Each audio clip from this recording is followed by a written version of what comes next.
Hi friends ମୁଁ Ashish daily life ଆପଣଙ୍କ ସ୍ୱାଗତ। ଆଜି ଟାର୍ଗେଟ୍ 68 କହିବି ରମଜାନ ପାଇଁ ଆମର 4 ଦିନ ଛୁଟି ଅଛି।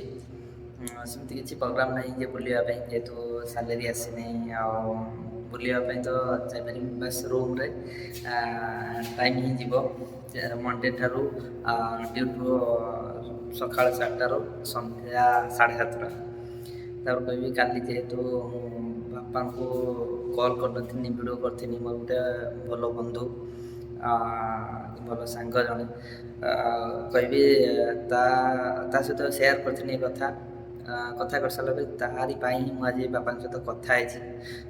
ଭଲ ତ ଲାଗିଲା, ଫିର୍ ବି ବାପାଙ୍କ ମନ ବି ଦୁଃଖ ତ ଅଛି ନିଶ୍ଚୟ। ବହୁତ ଖୁସି ଲାଗୁଛି ଯେ ଗୋଟେ ସାଙ୍ଗ ପାଇଁ ମୋ ଖରାପ ସମୟରେ ସିଏ ସବୁବେଳେ କଲ୍ କରିଛି।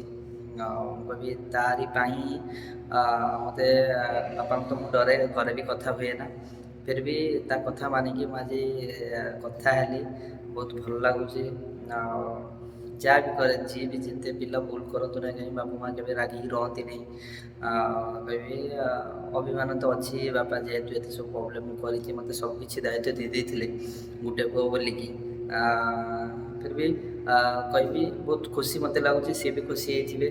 କିନ୍ତୁ ଏତିକି ଖାଲି କହିବି, କିନ୍ତୁ ଆମ ବାପା ବୋଉଙ୍କର କେବେ ସାମ୍ନା ସାମ୍ନି ଆମେ ହେଇନୁ। ଏମିତି ଆମ ମଝିରେ ଅଣ୍ଡରଷ୍ଟାଣ୍ଡିଂ ହେଉଛି ଆମ ବୋଉ। ଫିର୍ ବି ହାପି ରହିଲି। ନେକ୍ସଟ ଭିଡ଼ିଓ ଦେଖା ହେବ। ଜୟ ଜଗନ୍ନାଥ।